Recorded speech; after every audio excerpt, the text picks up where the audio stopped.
उपसर्ग कमठने किए, उतने सभी उपसर्गों को सहन करते गए। जो कष्टों में जीवन बिताते हैं उन्हें बाद में फूलों की सेज मिलती ही मिलती है। और पारसनाथ ने कष्टों में तपस्या की, उसका प्रभाव रहा कि समुद्र में रत्नों के सिंहासन पर भी अधर में विराजमान हो गए। उदयपुर में एक अरविंद नाम का राजा था। उसके मंत्री के दो भाई थे, कमठ और मरुभूति। एक शांत था तो दूसरा क्रोधी था। देखो, पूर्व भाव के बैर के कारण आप लोग समझना, श्री पद्म पुराण में लिखा कि कैकसी और रत्नश्रवा के यहाँ विभीषण जैसा सुशील पुत्र हुआ तो रावण जैसा क्रोधी क्यों हुआ।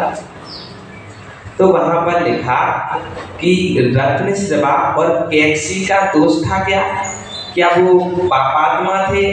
तो बोले नहीं, जो स्वयं के पाप कर्मों का फल भोगने आता है, जो स्वयं पापी होता है, माता पिता का निमित्त नहीं होता, वो पापात्मा स्वयं कसाई जीव होता ही होता है।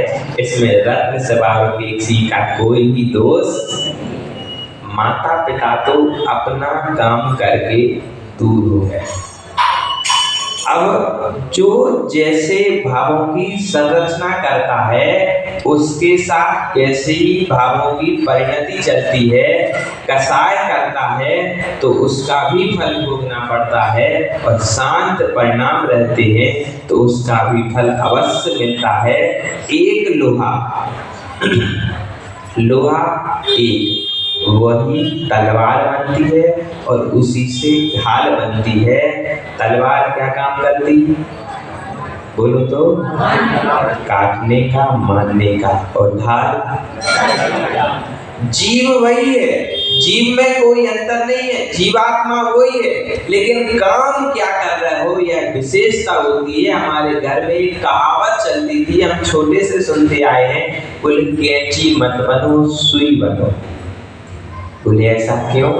बोले कैंची जब भी काम करती है काटने का ही करती है। भले ही उस कैंची से काट के दर्जी सुंदर सुंदर वस्त्र बना दे, लेकिन कैंची का जब भी नाम आएगा तब काटने में आएगा। और यदि सुई बन गए तो जब भी नाम आएगा तब सिलने में ही, जोड़ने में ही। यदि हमें कमठ नहीं बनना है, हमें मरुभूति बनना है, तो मरुभूति के जैसे शांत स्वभाव का अभी से पालन करना पड़ेगा। धीरे धीरे काम बढ़ता गया। मंत्री ने अपना एक सफेद बाल देखा। कितना देखा? यहाँ तो पूरे हो गए। तो उसका ऑब्जेक्टिव अपना लिया, बोले बाल सफेद हो गए, डाई लगा लो। ना बाल सफेद दिखेंगे ना बैराग। एक ऑब्जेक्टिव मार्ग हमने अपना लिया, लेकिन पहले ऑब्जेक्टिव मार्ग नहीं अपनाया जाता था। पहले जीव बैरागी हुआ करता था और उस बैराग को ढूंढने के लिए कहीं ना कहीं से कोई ना कोई उपाय ढूंढता था। पद्म पुराण जी में लिखा कि लक्ष्मण, कोई कैकेयी ने वरदान नहीं मांगा था कि मुझे दो, हमारे बेटे को राज्य दो, रावण को, राम को वनवास दो। लक्ष्मण बैरागी जीव था और वह दीक्षा लेने के लिए जा रहा था। तो कैकेयी ने ऐसा सोचा कि यदि इसका राज्याभिषेक हो जाएगा तो ये दीक्षा, मां चाहती थी कि बेटा किसी ना किसी प्रकार से घर में, बोलो तो, रहे नहीं, फंसा रहे। लेकिन नहीं रहा। राज मिलने के बाद भी उसने वनवासी की तरह ही जीवन यापन किया। इससे यह सिद्ध होता है कि बैरागी जीव कहीं पर भी हो, घर में हो या मोक्ष मार्ग में हो, वह अपनी साधना कर ही लेता है। लोग कहते हैं महाराज घर में कुछ नहीं कर पाते, घर में कुछ नहीं होता। घर में भी होता है। और इन ब्रह्मचारियों को देख लो, ब्रह्मचारिणियों को देख लो, घर में रह कर के भी मोक्ष मार्ग की आराधना कर रही हैं। प्रियात्मन, अरविंद का मंत्री दीक्षा लेने के लिए चला गया, वह दीक्षित हो गया, वहां से उसके दोनों पुत्रों को मंत्री बना दिया। एक दिन शत्रु पर आक्रमण करने के भाव से अरविंद और मरुभूति युद्ध करने के लिए चले गए और कमठ को राज्य का संचालन, राज्य का संचालन सौंप के गए।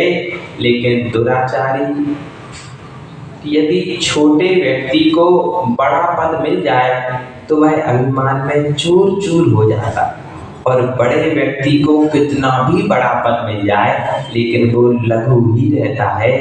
यह समझ में आ जाता है कि सज्जन कौन है, साधु कौन है। देखते सामान्य जीवन में देखने में आता, पैसा बढ़ गया तो घमंड भी, बोलो तो बढ़ता ही नहीं, बढ़ा ही नहीं, बोलो तो नहीं बढ़ा। इतने सज्जन तो नहीं देखते।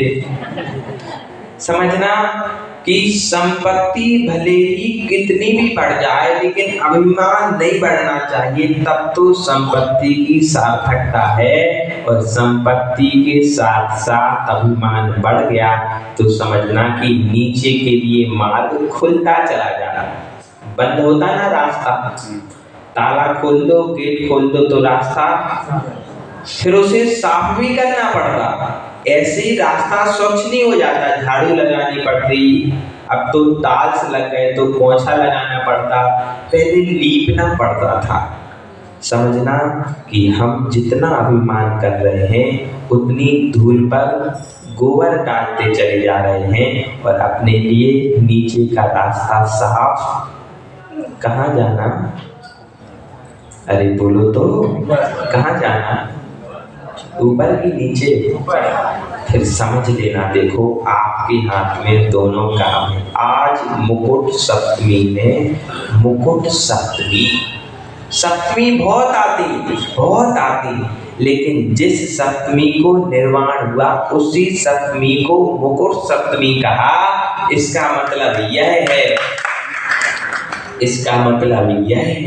कि यदि निर्वाण हो जाता तो तिथि भी शुभ हो जाती है, उस तिथि का भी विशेषता हो जाती है। अरविंद राजा युद्ध के लिए चला गया, साथ में मरुभूति चला गया। वापस में जब आया तो देखा कि कमठ ने पूरे राज्य में हाहाकार मचा दिया। दुराचार, पापाचार, अत्याचार, जितने भी दुष्कर्म होते थे सब करने लगा। और यहाँ तक कि अपनी बहू, अपने छोटे भाई की पत्नी के साथ भी